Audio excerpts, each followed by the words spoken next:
Comunidades educativas, muy buenas tardes. Me presento, soy Estefanía Ramírez Fuentes, educadora de párvulos, profesional de la Intendencia de Educación Parvularia.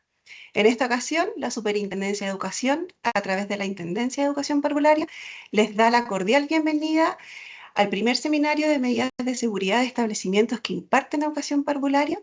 Esta es una instancia de formación dirigida a los equipos directivos, equipos de aula y comunidades educativas, con foco en la comprensión normativa e instalación de acciones que reconozcan a los párvulos como sujetos de derecho, en entornos institucionales que garanticen la seguridad, el cuidado y el bienestar integral.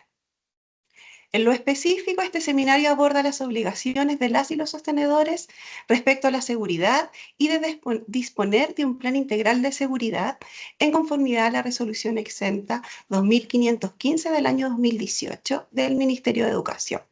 Para iniciar el seminario, dejo con ustedes a la Intendenta de Educación Parvularia, la señora María Isabel Díaz, que nos ofrece su mensaje y salud.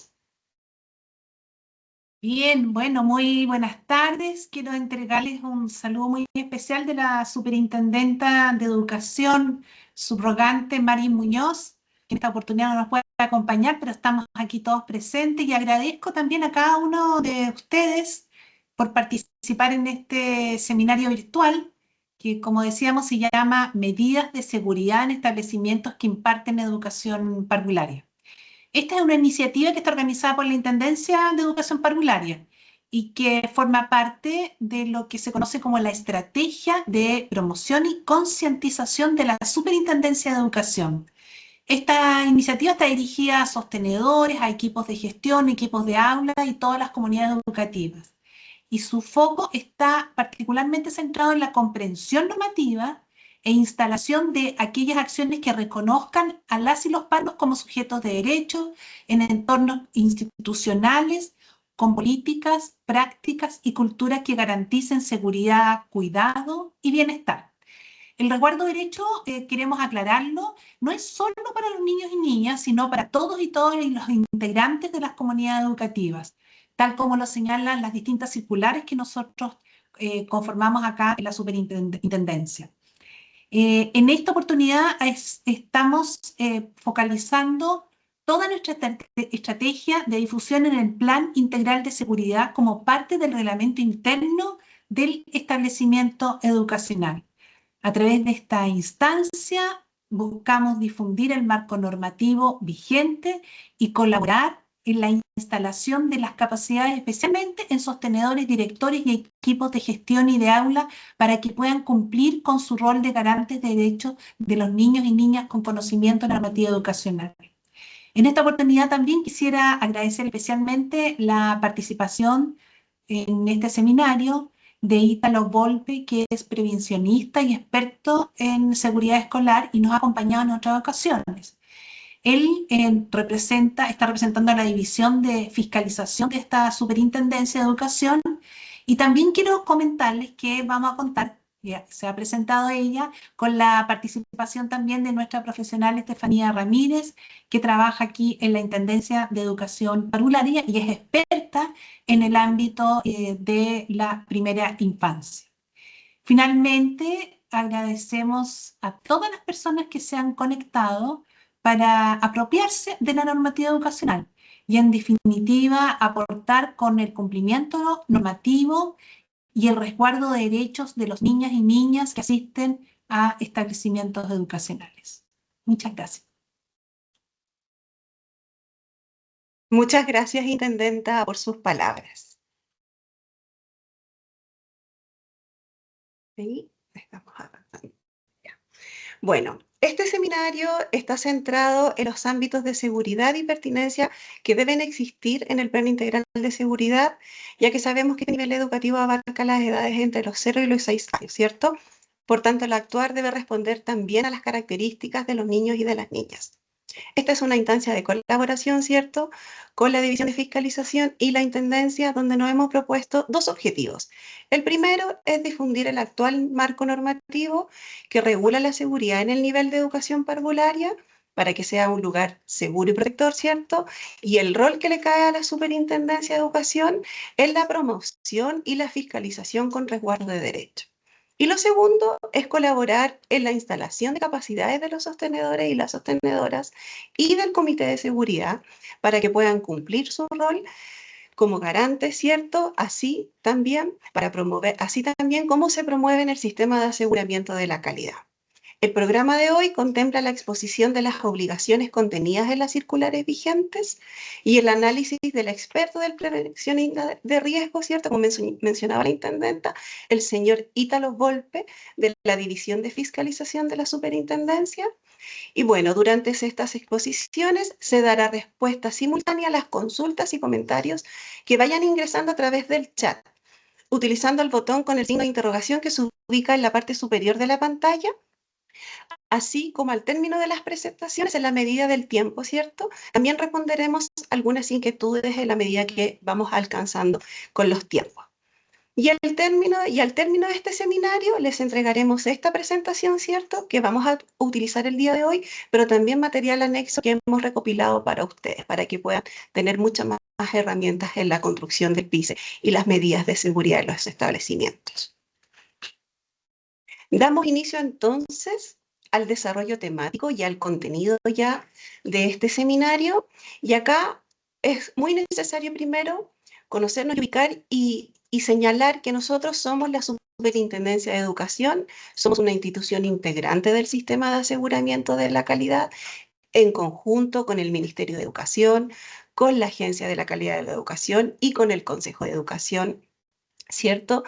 Y que todo nuestro actuar, ya sea las respuestas a los requerimientos ciudadanos, como las consultas ciudadanas, las mediaciones ante situaciones de conflictos que se puedan dar en las comunidades educativas, en la difusión normativa, en las visitas de fiscalización, ya sea por denuncias o por programas, forman parte de un modelo con enfoque de derecho, lo que significa que nuestro actuar público está respaldado en leyes, en circulares, en dictámenes y en otros documentos normativos donde se encuentra respaldado todo nuestro sustento jurídico. En palabras simples, todo aquello que se le exige cumplir a un sostenedor o sostenedora en el marco de la seguridad está mandatado en los cuerpos normativos que se muestran en la parte derecha de la presentación, como la Ley 20.529, ¿cierto? La Circular 156, la resolución 860, que establece la circular instrucciones de la elaboración de los reglamentos internos para establecimientos que imparten el nivel de educación parvularia, y la resolución 567 para establecimientos que se encuentran en periodo de adecuación, por tanto, a la fecha no cuentan con la certificación del ministerio, ya sea el reconocimiento oficial o la autorización de funcionamiento. Siguiendo ya con el propósito de la normativa, y es importante que las comunidades educativas conozcan cuál es el propósito de la normativa, ¿cierto? Todo tiene este propósito y por esto debemos actuar. Y en este caso en particular, como país tenemos claras nuestras complejidades y diversidades geográficas, además de climatológicas, telúricas, las dificultades, ¿cierto? También sociocomunitarias que hoy día estamos viendo en los territorios, como las balaceras, los funerales de alto riesgo, los robos, entre otras situaciones que también se puedan dar. Todo esto implica un nuevo actuar en pos de resguardar a los integrantes de toda la comunidad educativa. Todas estas situaciones nos desafían de manera permanente.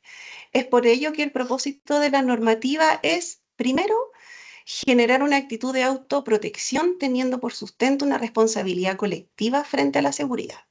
Lo segundo, proporcionar un ambiente de seguridad para que en nuestro caso los párvulos puedan desarrollar su etapa formativa, ¿cierto?, de manera tranquila. Y lo tercero es constituir a los establecimientos en modelos de protección y de seguridad, con impacto en los hogares, en los barrios y en los territorios. Todo esto forma parte de las condiciones de base para que los niños y las niñas y también sus familias y también los equipos educativos se sientan seguros en los recintos y puedan desarrollar sus funciones a cabalidad. En la misma línea, respecto al propósito de la normativa, acá quisiéramos señalar que respecto a las obligaciones generales que deben cumplir los establecimientos que se relacionan a la seguridad, comentarles que desde la Superintendencia de Educación existe el modelo de fiscalización con enfoque de derecho, lo cual es un modelo de resguardo del cumplimiento normativo cuyo propósito principal es la protección de los derechos del sistema educacional, constituido sobre la base y valoración de los bienes jurídicos que inciden en los procesos educativos y que propenden la mejora continua de todos los establecimientos. En otras palabras, este modelo establece una relación jurídica entre los intereses del legislador que ha considerado fundamentales para el desarrollo del proceso educativo de todos los niños del sistema educativo de nuestro país y los derechos de los diferentes actores también de la comunidad educativa. Es por ello que en un principio hablaremos de las obligaciones asociadas al bien jurídico de seguridad y posteriormente profundizaremos en el PICE y ahí vamos a invitar a nuestro compañero de la superintendencia, a Ítalo. Y entrando ya en materia respecto a los elementos que resguardan la seguridad en los establecimientos que atienden el nivel, pero de manera general, ¿cierto? Aquí vamos a ver estos ámbitos, vamos a profundizar con Ítalo algunas áreas, pero aquí vamos a ver algunos elementos, ¿cierto? La idea es poder refrescar, ¿cierto? Y poder ir adquiriendo nuevos conocimientos. Entonces, respecto a infraestructura, acá es necesario que el entorno cumpla con las condiciones mínimas. Además, el sostenedor deberá cautelar que en el entorno del terreno donde se encuentre emplazado el local, ¿cierto? No exista, por ejemplo, canales o pozos abiertos, vías férreas, vías de alta velocidad, torres de alta tensión, locales que atenten contra la moral y las buenas costumbres. Estas se deben encontrar a una distancia inferior o igual a 200 metros. Pantanos o industrias peligrosas o contaminantes o focos de insalubridad a una distancia no inferior a 300 metros.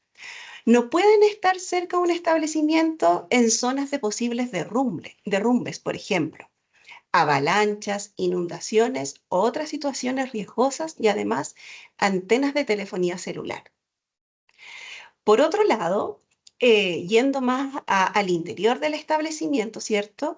Se debe velar porque los juegos y el equipamiento de patio deben estar libres de elementos cortantes y punzantes. Deben estar libres de riesgos de volcamiento, por ejemplo. En el caso de los juegos del patio, se debe incluir una contención lateral segura y deben contar con un sistema de amortiguación en el suelo. Nosotros desde la fiscalización y especialmente en materias de denuncia, recibimos denuncias que se relacionan con accidentes de los párvulos y estas, la mayoría se relacionan en los momentos del patio, ¿cierto? Y en muchas oportunidades hemos observado que los juegos que se encuentran en altura no cuentan con una amortiguación en el suelo, así que es clave que lo tengan los establecimientos.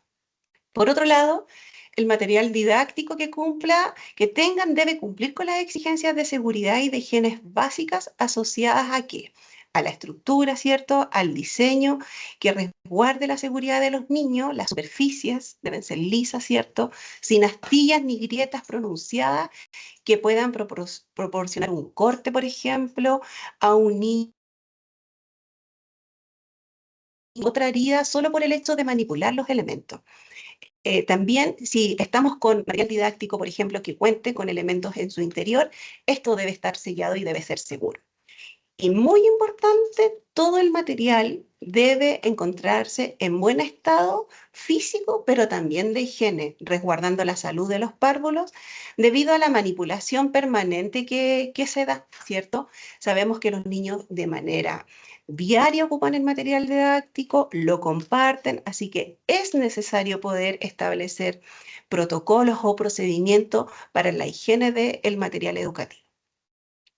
Respecto a la documentación, acá, bueno, acá es bastante específico. Acá es necesario contar con los certificados de recepción definitiva de obras, ¿cierto? Otorgado por la respectiva Dirección de Obras Municipales, la DOM, los planos de arquitectura y permisos de edificación correspondientes que consignan la capacidad del inmueble. Y muy importante, en caso de generar alguna modificación estructural en el uso o alguna ampliación de infraestructura en el establecimiento, se debe actualizar el certificado de recepción definitiva de obras extendido por la DOM. Y respecto a la evacuación y emergencia, bueno, esto lo vamos a ver en profundidad con Ítalo, pero acá solo señalar que, bueno, deben existir sistemas de evacuación seguros, ¿cierto?, funcionales y debidamente señalizados. Las puertas de evacuación deben estar en el sentido de salida, sin obstrucciones. Y acá es importante porque en el nivel de educación parvularia generalmente tenemos mucho dinamismo en las experiencias de aprendizaje. Nosotras movemos, ¿cierto?, las mesas, las sillas, el mobiliario, los rincones, vamos adecuando. Y a veces se nos olvida las vías de evacuación. Tenemos que siempre ser conscientes de cuáles son las vías de evacuación de nuestro espacio, ¿cierto? De nuestra aula, para que no sean obstaculizadas por el material, ¿cierto? O cuando vamos adecuando, ¿cierto?, las experiencias de aprendizaje, como les decía. Además, las escaleras de evacuación deben estar protegidas por barandas. Los sistemas de evacuación, en caso de que existan, que sean especiales, como los toboganes o las mangas tubulares, estos se dan principalmente en los jardines que tienen salas cunas, deben estar debidamente regulados. Deben contar también con evacuaciones alternativas en caso de que corresponda, pero sí o sí, estas también deben estar certificadas. Respecto a los sistemas de calefacción, bueno, acá cuando estas se encuentran al interior de la sala de hábitos higiénicos o la sala de mudas, se debe utilizar equipos certificados para recintos húmedos. No se podrá contar con sistemas de calefacción con algún tipo de pedestal, por ejemplo, por el riesgo de volcamiento, ¿cierto? La calefacción debe estar provista también de elementos que protejan, ¿cierto?, a los niños contra las quemaduras, ¿cierto?, que impida el acceso directo de ellos, ¿cierto?, que puedan ingresar, por ejemplo, a sus extremidades. Esto podría provocar una quemadura muy grave en los niños. Respecto a las instalaciones de gas y electricidad, bueno, acá también es bastante específico. Deben contar con las certificaciones vigentes de instalaciones y artefactos de la SEC. Debe existir mantención de las redes de gas y de electricidad de manera permanente. Los cables siempre deben estar fuera del alcance de los párvulos y los enchufes deben estar a una altura mínima de 1,30 m. Respecto al mobiliario y equipamiento, ya adelanté un poco, pero acá decirles que deben contar con muebles modulares para el aula, ¿cierto? Este debe ser con un tamaño proporcional al espacio de la sala de actividades, ¿cierto? Debe ser suficiente también para contener el material didáctico y debe estar disponible también para que los niños puedan usar de manera mente los recursos. Por tanto, debe tener una altura adecuada para los niños. Por otro lado, el mobiliario y el equipamiento deben encontrarse en un estado de conservación que no genere situaciones de riesgo, que pueda constituir un peligro para la integridad física y de salud de los niños. Las mesas tienen que estar en buen estado, ¿cierto? Las sillas también, las cunas, las colchonetas, los muebles, el material didáctico, bueno, todos los elementos que ocupamos en el nivel. Y muy importante, este mobiliario y equipamiento debe considerar la disposición y almacenamiento que permita el desplazamiento libre y seguro de los niños y del equipo también, ¿cierto? Donde es necesario no obstruir el abatimiento de las puertas, lo mismo que les decía anteriormente, también resguardar las salidas de emergencia. Y acá, espérate, parece que avancé, ¿no? Sí, muy bien, sí. Y respecto a los extintores, sí, aquí sí. Respecto a los extintores, disculpen, esto también lo vamos a ver con Ítalo. Aquí también lo voy a decir, aquí también es bien preciso. En los establecimientos, cualquier tipo de establecimiento debe contar con extintores adecuados para el material combustible. Deben existir extintores accesibles, protegidos, ¿cierto? Y deben estar a una disposición de una altura máxima de 1,30 m y deben estar debidamente señalizados. Además que deben existir las capacitaciones en el uso de extintores y se debe registrar esta capacitación, ¿cierto? Debe existir el medio de verificación de esta capacitación para efectos de la fiscalización. Respecto a la infraestructura, pero relacionada también a la seguridad física, acá las ventanas de los establecimientos deben ser de un material resistente al impacto o deben ser protegidas por estas láminas de seguridad. Por otro lado, las puertas de las salas de actividades deben contar con ventanas o mirillas que permitan visualizar al interior de estas. Y respecto a la vegetación, acá en los espacios de juego se deberá cumplir con que la vegetación, ¿cierto? Debe ser de un tipo o una especie que no implique ningún riesgo para la comunidad educativa, especialmente para los niños y para las niñas, y se deben mantener de manera permanente.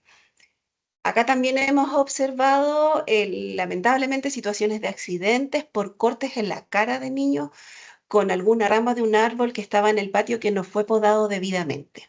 Así que esa también es una instancia de revisar como equipo educativo qué situaciones en el patio también podrían generar algún riesgo.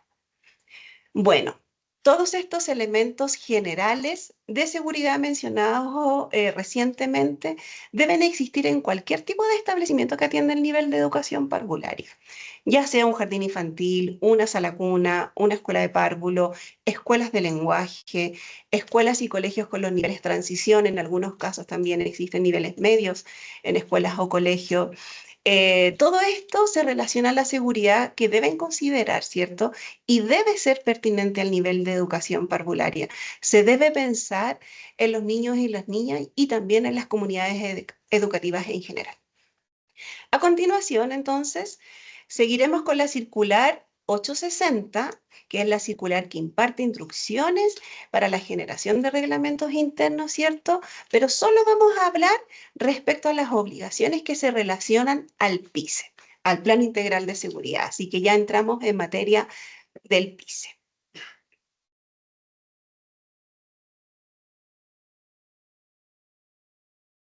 Bueno, acá nos encontramos con las obligaciones del sostenedor. Vamos a profundizar con Ítalo esto, así que voy a ir mencionando. Y acá, ¿qué es necesario? Aquí, ¿qué es lo que dice la circular? Dice que se debe contar con un plan integral de seguridad, ¿cierto? Este plan integral de seguridad se debe constituir a través de una metodología de trabajo, ¿cierto? De manera permanente, que involucre a toda la comunidad educativa. Debe existir además un proceso de conformación del Comité de Seguridad Escolar. También debe ser elaborado a partir de un diagnóstico de los riesgos, los recursos y las capacidades que tenga el establecimiento. Eso es fundamental para la elaboración del Plan Integral de Seguridad. Además, se deben incluir en este plan planes de prevención de respuesta frente a los riesgos detectados en el establecimiento. Y también este plan debe ser validado ya sea por el técnico de la municipalidad respectiva o un profesional prevencionista de riesgo o un carabinero o un bombero correspondiente al lugar de la ubicación del establecimiento o un organismo de administradores de la ley 16.744, ya sea de mutualidades o de instituto de seguridad laboral o cualquier otro organismo similar. Y además se debe practicar, al menos de manera trimestral, el plan integral de seguridad a través de ejercicios de simulacros o simulaciones de acuerdo a las disposiciones señaladas por la CERNAPRED. Acá es necesario reforzar que es importante destacar la obligación del sostenedor y del equipo directivo de velar porque este instrumento de gestión exista y se aplique, se actualice en base a los diagnósticos que se vayan detectando y que también vayan levantando los equipos educativos. Acá respecto a los elementos mínimos que debe contener el plan integral de seguridad, contarles que, bueno, lo primero, este plan integral de seguridad debe contar con información general del establecimiento, ¿cierto? Con un diagnóstico preliminar, ¿cierto? Que dé cuenta de las amenazas y de los recursos, ¿cierto? Detectadas, pero también el objetivo y el alcance de este plan. También el procedimiento de coordinación con los organismos de primera respuesta, los mecanismos de difusión de este plan, ¿cierto? Para toda la comunidad educativa y los planes de capacitación para el uso de extintores, como les mencionaba anteriormente. También debe existir un plano de planta que señale las vías de evacuación, las zonas de seguridad, la ubicación de los extintores, que es súper importante que todos lo identifiquen, los tableros eléctricos, las llaves de gas, la red húmeda, ¿cierto? Si corresponde, ¿cierto? Todo debe estar señalizado como elementos mínimos en este plan integral de seguridad. Y otros elementos que son fundamentales para resguardar la seguridad es tener un medio de control de asistencia diaria con el fin de corroborar el número de niñas y niñas que se encuentran presentes, ¿cierto? Día a día. ¿Cuál va a ser los procedimientos de evacuación en caso de que sea necesario, ¿cierto? Frente a alguna emergencia. ¿Cuál va a ser el procedimiento de retiro de los párvulos? Y acá detenerme un poco, ya que esto es fundamental, es que debe existir una coordinación con las familias, ¿cierto? Y acá me tomo con la obligación de contar con mecanismos de difusión. Cuando ocurre una emergencia, ¿cierto? Se genera un caos colectivo en las comunidades educativas, pero también al exterior del establecimiento con las familias, ¿cierto? Donde las familias rápidamente quieren llegar a los establecimientos a retirar a los niños. Acá, si nosotros logramos, tenemos que difundir cuál va a ser nuestro actuar, cuál va a ser nuestro procedimiento de retiro. Los padres van a saber a qué puerta, por ejemplo, del establecimiento deben acudir, quién les va a entregar a los niños, cuál va a ser la forma, quiénes van a ser las personas que ellos como familia nos van a señalar a nosotros como establecimiento, quién puede retirar al párvulo, además en caso de emergencia, entendiendo que a veces las familias se encuentran en sus trabajos, en lugares alejados y no pueden llegar de manera inmediata, tal vez puede venir un familiar, un vecino, pero acá es importante tenerlo regulado. Por ejemplo, en el caso de un establecimiento que además tenga los otros niveles educativos, básica y media, y tenga un niño del nivel de educación parvularia, tenga un hermano en un nivel superior. ¿Qué vamos a hacer en ese caso? ¿Cierto? Eso también tenemos que establecerlo, decir, tal vez los niños de los niveles superiores se deben dirigir a la zona de seguridad de educación parvularia para que en conjunto vamos a entregar el niño y solo le vamos a entregar, van a salir los dos niños, ¿cierto? Por esa zona de emergencia, ¿cierto? Por esa vía de evacuación donde van a ser retirados por un adulto. Tenemos que pensar las distintas situaciones que se dan en un establecimiento, ¿cierto? Que son bastantes. Además, se deben consignar roles y funciones al personal del establecimiento para que este plan funcione, ¿cierto? Deben haber encargados. Lo primero es tener un encargado de seguridad. Además, debe existir un encargado de evacuación, del corte de suministros básicos, de la comunicación con los agentes externos, pero también con los internos, ¿cierto? Como los padres, las madres, los apoderados, los diferentes docentes que se encuentran en el establecimiento, los auxiliares de servicio, las manipuladoras de alimentos, toda la comunidad educativa. ¿Quién va a ser el encargado de activar el plan de acción en caso de alguna emergencia y también de percutar los extintores? Y súper importante, debe existir un encargado.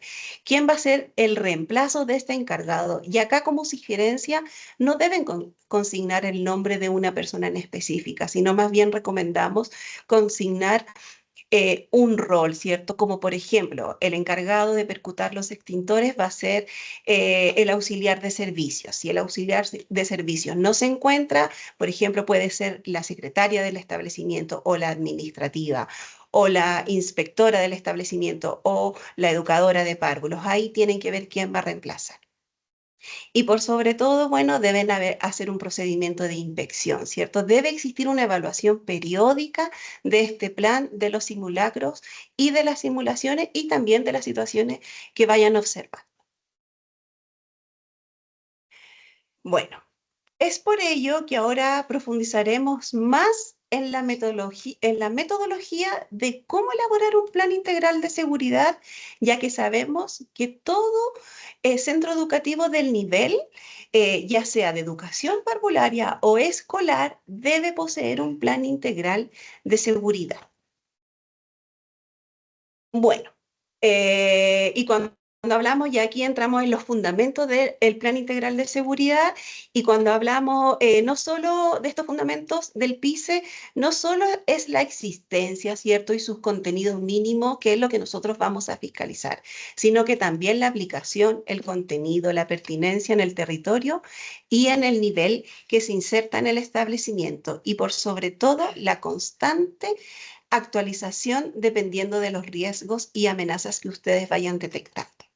También nosotros como superintendencia vamos a fiscalizar que el PICE haya sido socializado con el Consejo de Educación Parvularia, con el Consejo Escolar, con el Consejo Educador o de Profesores, el que les corresponda, ¿cierto? Pero también con los padres, con las madres, con los apoderados, en general con toda la comunidad educativa.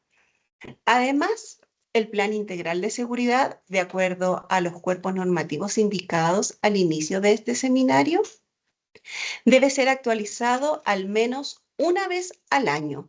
Eso es lo mínimo que nosotros exigimos como superintendencia. Pero si ustedes consideran que es necesario generar más de una actualización, lo deben hacer. También hay que considerar las condiciones tanto del entorno, del recinto internas, pero también en las que son cambiantes, como las que son externas también, porque lo que se debe identificar una amenaza o una vulnerabilidad, se recomienda realizar una evaluación del plan de modo de realizar una actualización si se estima necesaria, ¿cierto?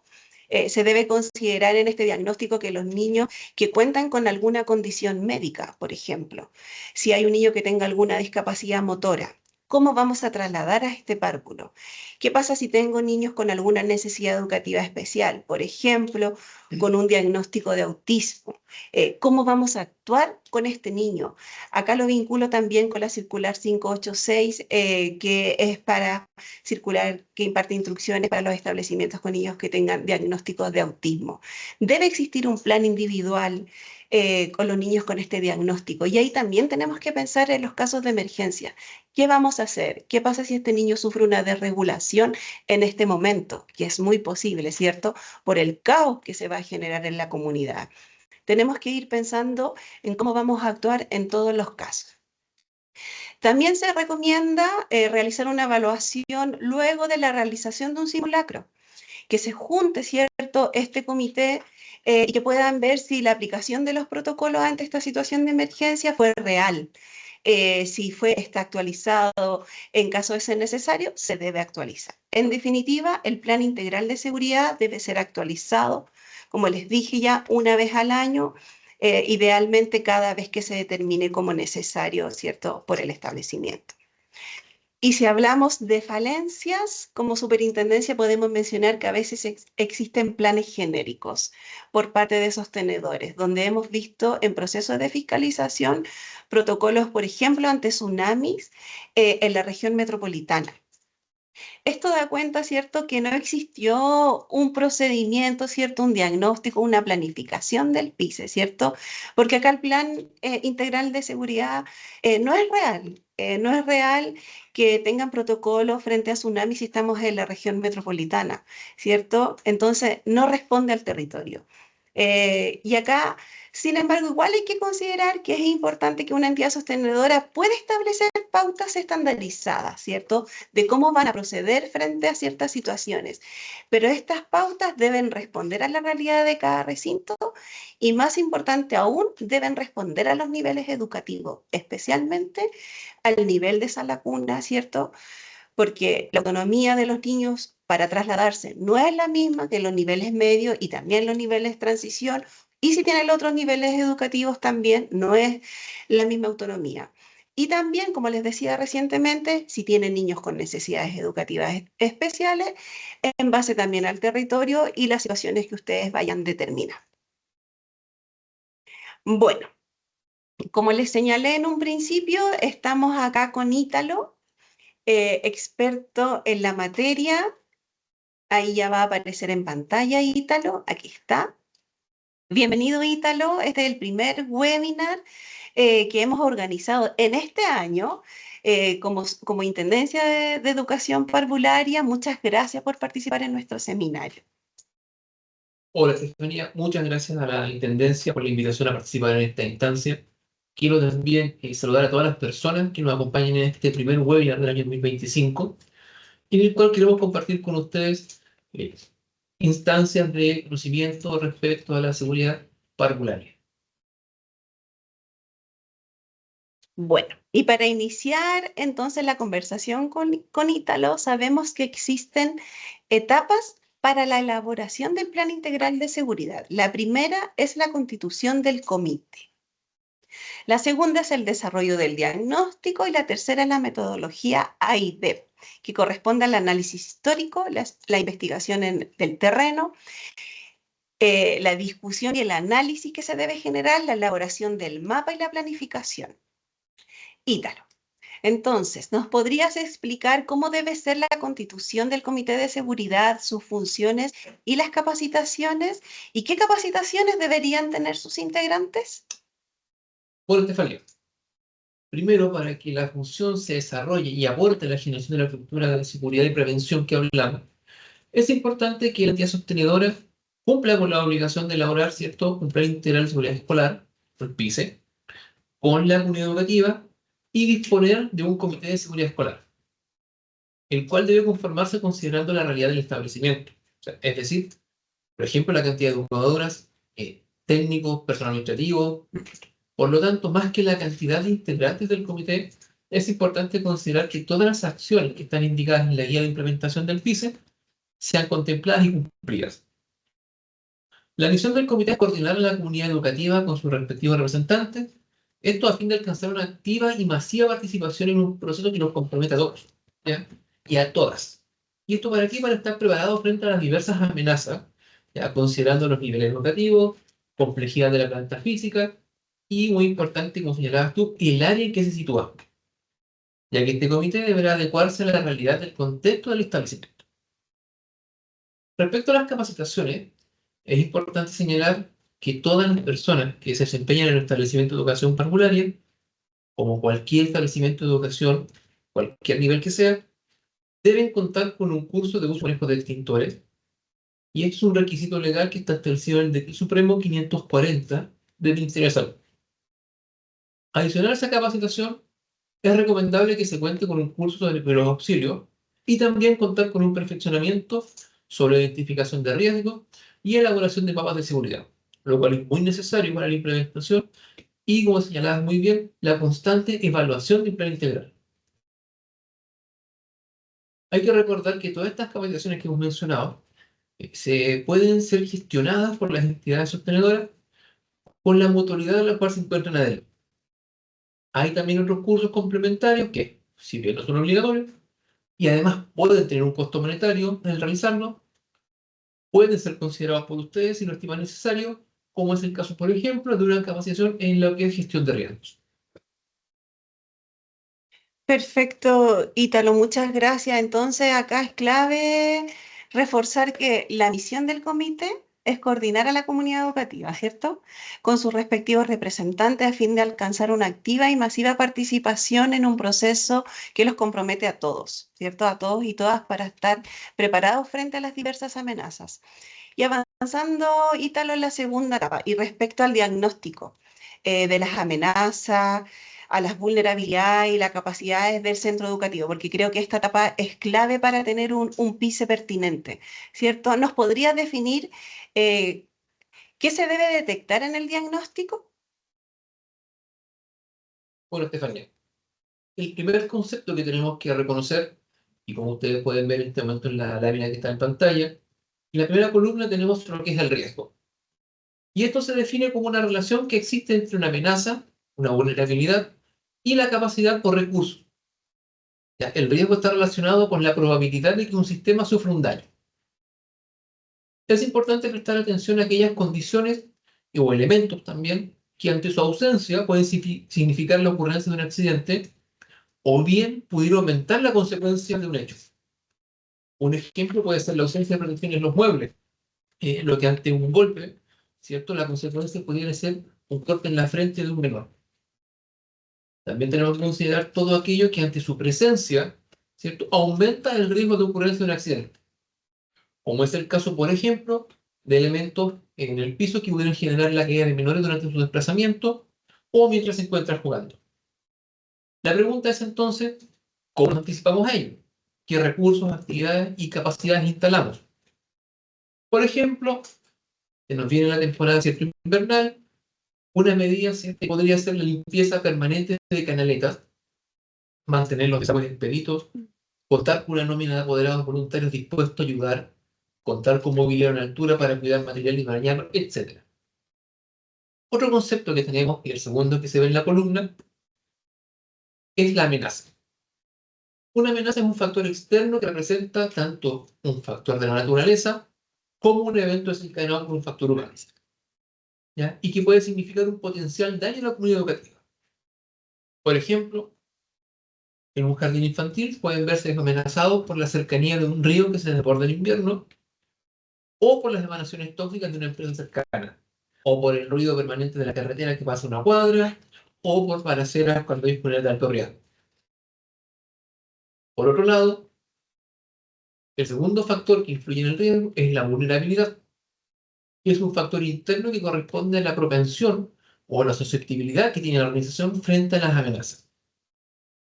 En esa evaluación, ¿cierto? El establecimiento de educación parvularia, ustedes deben descubrir sobre algunos eventos que se pueden anticipar, pero hay otros que no. Por ejemplo, puedo suspender actividades para evitar daño de los niños, cierto, niñas y adultos, si nos enteramos oportunamente de un funeral de alto riesgo. Puedo ubicar bolsas de arena para desviar las aguas de acuerdo al informe del tiempo, pero no puedo anticiparme a la ocurrencia de un terremoto, a no ser que nos preparemos para ello con capacitación y otros dispositivos y de ordenamiento, por ejemplo, de elementos en espacios o estanterías que no generen un riesgo de caída. Y el cuarto concepto son las capacidades, que es decir, cómo nos preparamos para reducir el impacto, para bajar los niveles de riesgo, para estar mejor entrenados, para contar con todos los recursos necesarios. Entonces, tener un curso de primeros auxilios ayuda mucho.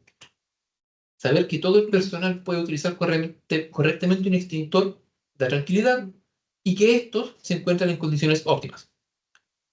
Saber que las alarmas funcionan y que todas y todos en el establecimiento las conocen nos permite estar preparados. Respecto a las capacidades indicadas como necesarias, son fundamentales aquellas tendientes a eliminar un riesgo o bien apunten a minimizar las consecuencias, ¿cierto? En el caso de que se produzca una situación de emergencia. Por ejemplo, el generar coordinaciones previas no quita la ocurrencia de emergencia, pero sí puede minimizar las consecuencias. Un plan de verificación periódico de instalaciones de gas, al contrario, sí puede prevenir una emergencia por fugas de gas.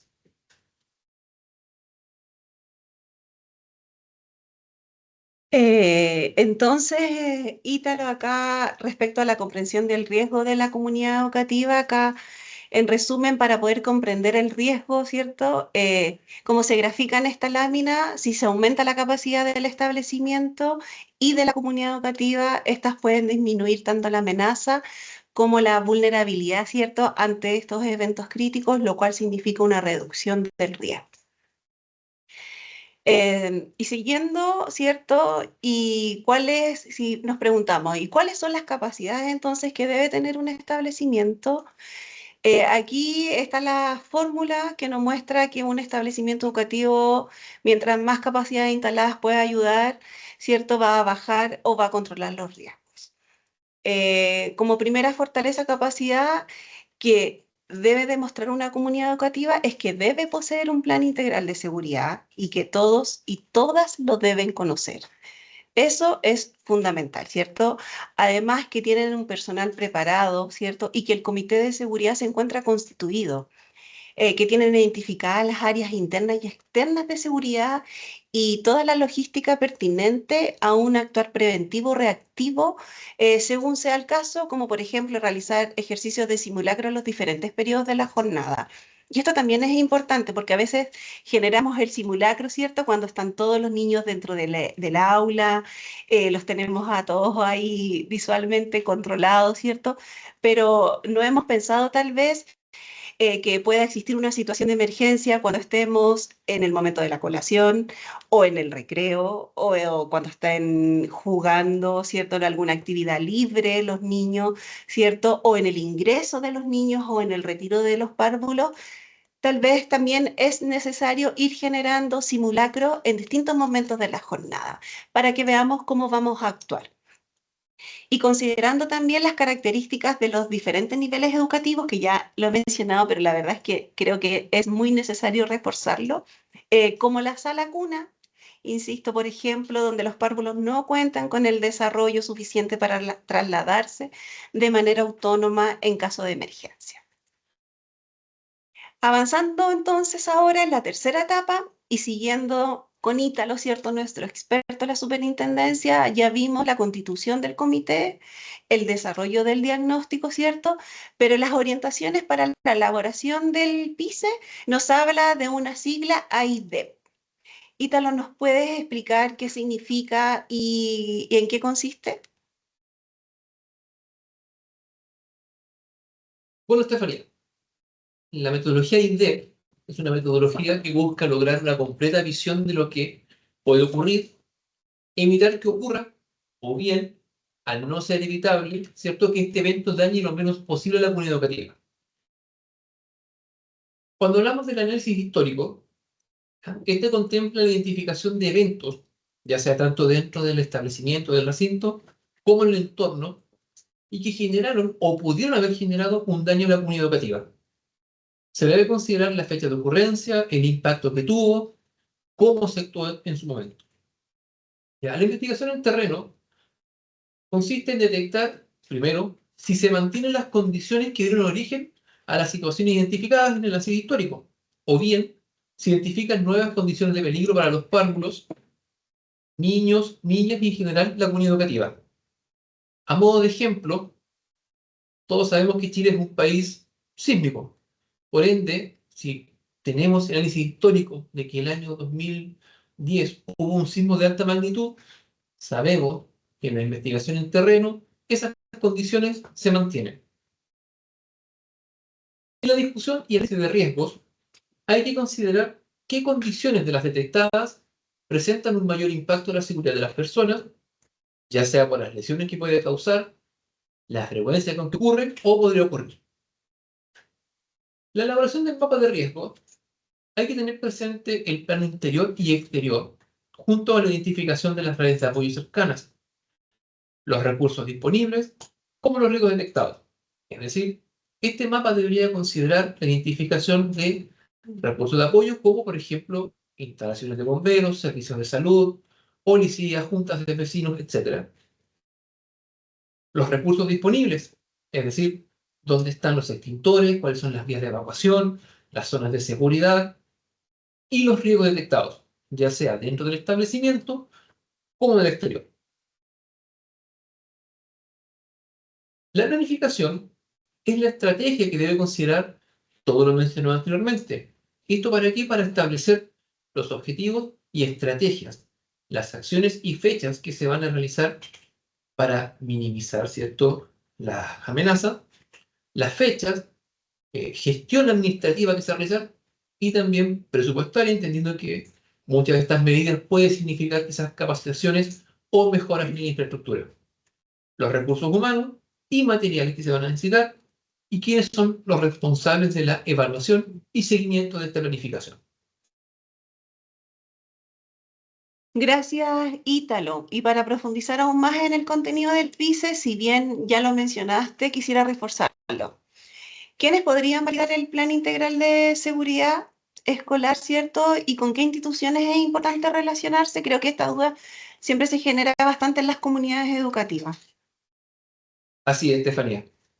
El PICE puede ser validado por un experto en prevención de riesgos, puede ser de la mutualidad en la cual se encuentre adherida hacia el establecimiento, puede ser del municipio donde se emplace el establecimiento, o bien uno que sea externo contratado por el establecimiento. Respecto a la segunda pregunta, primero debemos identificar en qué etapa de la implementación del PICE vamos a requerir contactar a cada institución, ya que en la etapa de planificación, ¿cierto?, identificación de riesgos, perdón, podemos contactar a la Oficina Comunal de Emergencia para solicitar información respecto a zonas inundables cercanas, sitios heriazos, industrias que presenten un riesgo a la salud dentro de algunos factores. En la elaboración de los protocolos de actuación ante las potenciales emergencias identificadas, se recomienda contactar al servicio de salud más cercano, ¿cierto? Hospitales, postas, a Carabineros de Chile, bomberos. Esto para la orientación respecto al proceder en materias que son de su competencia. Es importante considerar quizás acuerdos o protocolos de cooperación con algunos organismos, pueden ser públicos o privados, para la aplicación de algunos protocolos en caso de requerir ayuda externa, entendiendo principalmente que lactantes del nivel Saracuna no cuentan con autonomía suficiente que les permita una evacuación sin la asistencia de terceros. Lo mismo que niños y niñas de nivel medio, que en muchos casos, si bien pueden tener de forma autónoma, la velocidad es más bien lenta. Ante esto, adicional a contar con sistemas o elementos que permiten una evacuación más rápida, se debe considerar que en ciertos casos, por la distancia, por la cantidad de niños y niñas, o por la cantidad de personas adultas disponibles para la evacuación, será necesaria una ayuda externa. Un ejemplo de esto es coordinar previamente con Carabineros de Chile, ¿cierto?, de la unidad más cercana, el apoyo en la evacuación en caso de una emergencia tsunami, terremoto o incendio. En definitiva, y como resumen, se sugiere tomar contacto con tantas instituciones que ustedes determinen necesario. Gracias, Ítalo. Ahora hagamos una síntesis. Lo primero es que es obligatorio contar con un plan integral de seguridad, ¿cierto? Con un comité de seguridad y con los encargados de las diferentes acciones. Y también es muy importante establecer los reemplazos de estos encargados, ¿cierto? En caso de ausencia del personal, porque nunca podemos dejar de actuar frente a alguna emergencia. No podemos decir, oye, no está el encargado de percutar los extintores, ¿cierto? Entonces, no, debe existir de manera permanente, ¿cierto? Un reemplazo. Y lo segundo es que para que el PICE sea pertinente, es fundamental que se haya realizado a partir de un diagnóstico y que se cumpla con la metodología del manual A y B. Pero nos falta conversar, ¿cierto?, sobre los planes de respuesta, de procedimientos o protocolos de actuación para cada riesgo identificado en el diagnóstico. Y también es fundamental, ¿cierto? Para la elaboración de esto se utiliza la metodología Acceder, que facilita su diseño, permitiendo recordar fácilmente los aspectos que siempre deben estar presentes en un plan de respuesta o protocolo y que necesariamente requieren una adecuada preparación para su efectiva articulación y aplicación.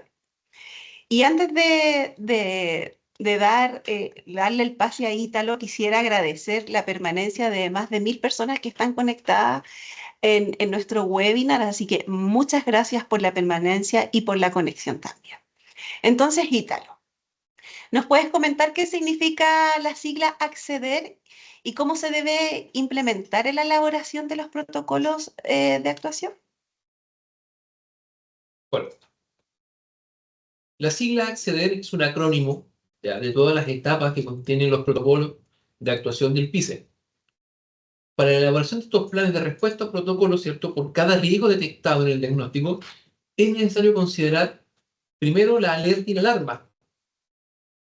¿Ya? Es decir, cómo nos vamos a enterar o prever la posibilidad de la ocurrencia de una situación de emergencia, que es la alerta, o la alarma, que es el momento en que realmente detectamos que está ocurriendo una situación de emergencia. La comunicación, que puede ser tanto interna como externa, ya sea hacia organismos de apoyo y, como tú muy bien señalabas anteriormente, hacia la comunidad educativa. Es decir, cómo vamos a informar de una situación de emergencia, cómo vamos a comunicarle a la comunidad educativa una evacuación, de qué forma lo vamos a hacer, de manera de no generar, tú señalaste anteriormente, esta especie de caos, ¿cierto? O histeria colectiva, que lo más probable que va a generar mayor complejidad en la evacuación si tenemos a los apoderados, padres y madres, ¿cierto?, concurriendo al establecimiento, entorpeciendo las labores de evacuación o de actuación de los organismos de emergencia. Tenemos también la coordinación, es decir, los roles que va a cumplir cada persona, es decir, qué función o acciones vamos a desarrollar las personas adultas en caso de una ocurrencia de emergencia. La evacuación, la activación de alarma, utilización de extintores, corte de suministro eléctrico, etc.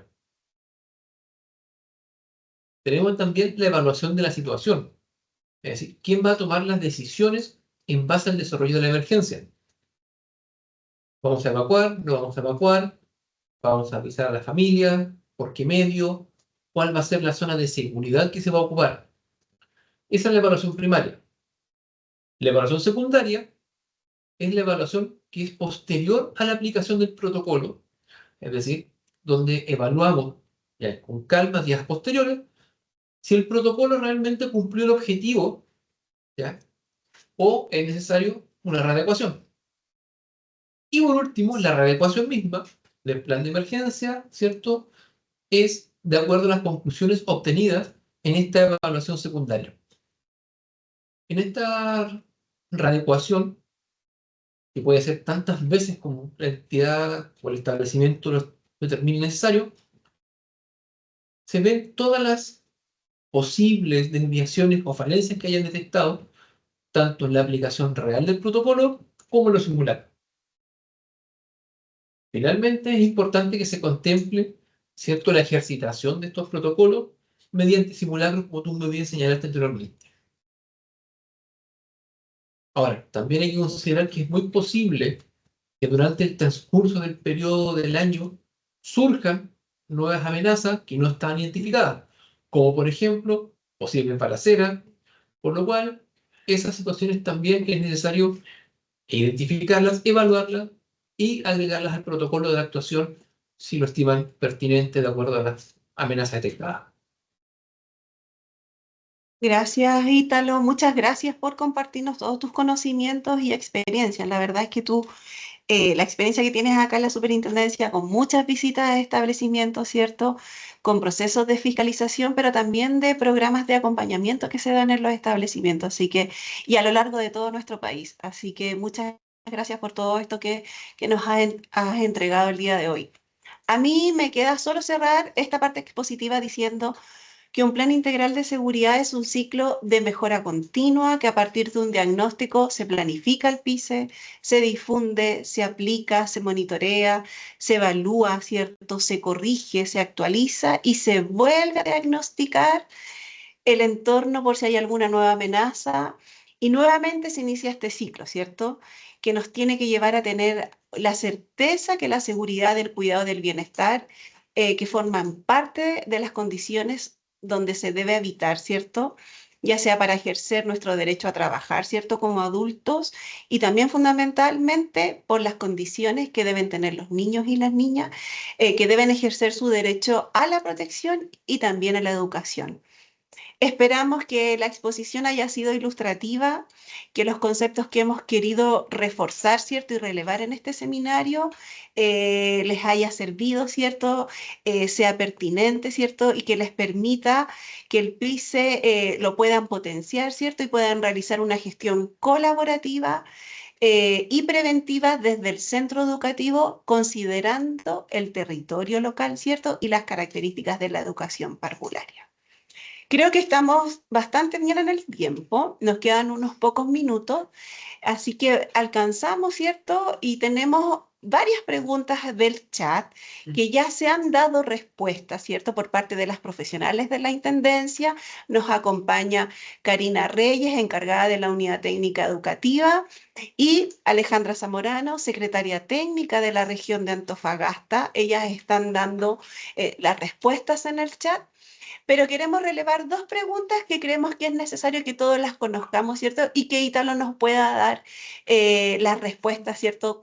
Desde su experiencia, ¿cierto? Y el conocimiento en el territorio. La primera pregunta es, nos pregunta Francisca del Colegio Santa María. Dice, un establecimiento que tiene el nivel de educación parvularia y además tiene los otros niveles educativos, ¿debe tener un PICE exclusivo para educación parvularia o debe ser uno para todo el establecimiento? Ítalo. Muy buena pregunta y es un tema que encontramos recurrentemente en las fiscalizaciones que hacemos en terreno. no es necesario que tengan un PICE por cada nivel. O sea, pueden tener un PICE general por el establecimiento, entendiendo que si en la misma planta física está parvularia, básica y media, va a estar expuesto a las mismas amenazas. Lo que sí es importante es que ese PICE sí contemple las orientaciones que son específicas a nivel parvulario, es decir, protocolos adecuados a lo que es evacuación de párvulos, que sea validado por un prevencionista y que cumpla con la cantidad de simulacros que pide la circular. Pero no es necesario que tenga un PICE por cada nivel.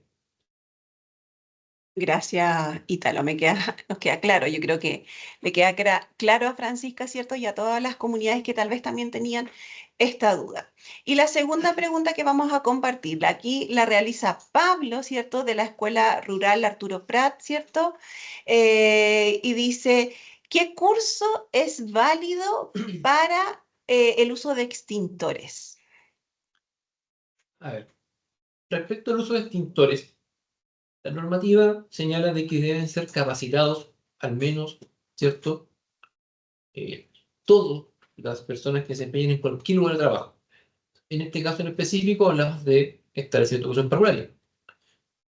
Esta capacitación puede ser impartida por la mutual, ¿cierto? O mutualidad a la cual se encuentra el establecimiento. Puede ser realizada por el cuerpo de bomberos de la localidad respectiva. Si la entidad sostenedora tiene un prevencionista de riesgos propio, también puede él realizar la capacitación y certificarla, o realizarla por medio de un organismo técnico de capacitación, una ODEC. Cualquiera de esas capacitaciones es válida, ya sean presenciales, como también los cursos que algunas instituciones realizan de forma online. Gracias, Ítalo. Esta duda surge bastante, ¿eh? Y pasa harto. Nosotros vemos bastantes incumplimientos en procesos de fiscalización respecto a, al PICE, ¿cierto? Al contenido del PICE, al contenido mínimo, a la pertinencia, sobre todo. Tiene que ser pertinente al territorio y tienen que también estar los verificadores, ¿cierto? Esta capacitación, independiente de quién la realice, debe existir un verificador que el establecimiento la ejecute. Ya finalizando, agradecer nuevamente la conexión de más de 1000 personas al webinar y con el propósito de seguir mejorando estas instancias, las y los invitamos a contestar una breve encuesta para ingresar a ella deben escanear el código QR que aparece en la pantalla o bien a través del chat, que lo vamos a dejar a través de un enlace, ¿cierto?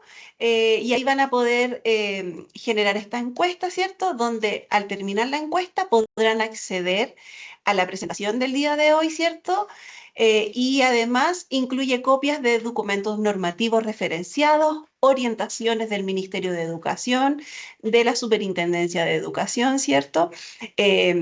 Para que puedan descargar. Pero para eso primero deben contestar la encuesta y van a tener a disposición, ¿cierto? Toda la información que les estoy diciendo. Desde la Superintendencia de Educación, agradecemos su participación y les deseamos a todos y todos una excelente tarde. Nos vemos en otra oportunidad. Muchas gracias, Ítalo. Gracias, Estefanía.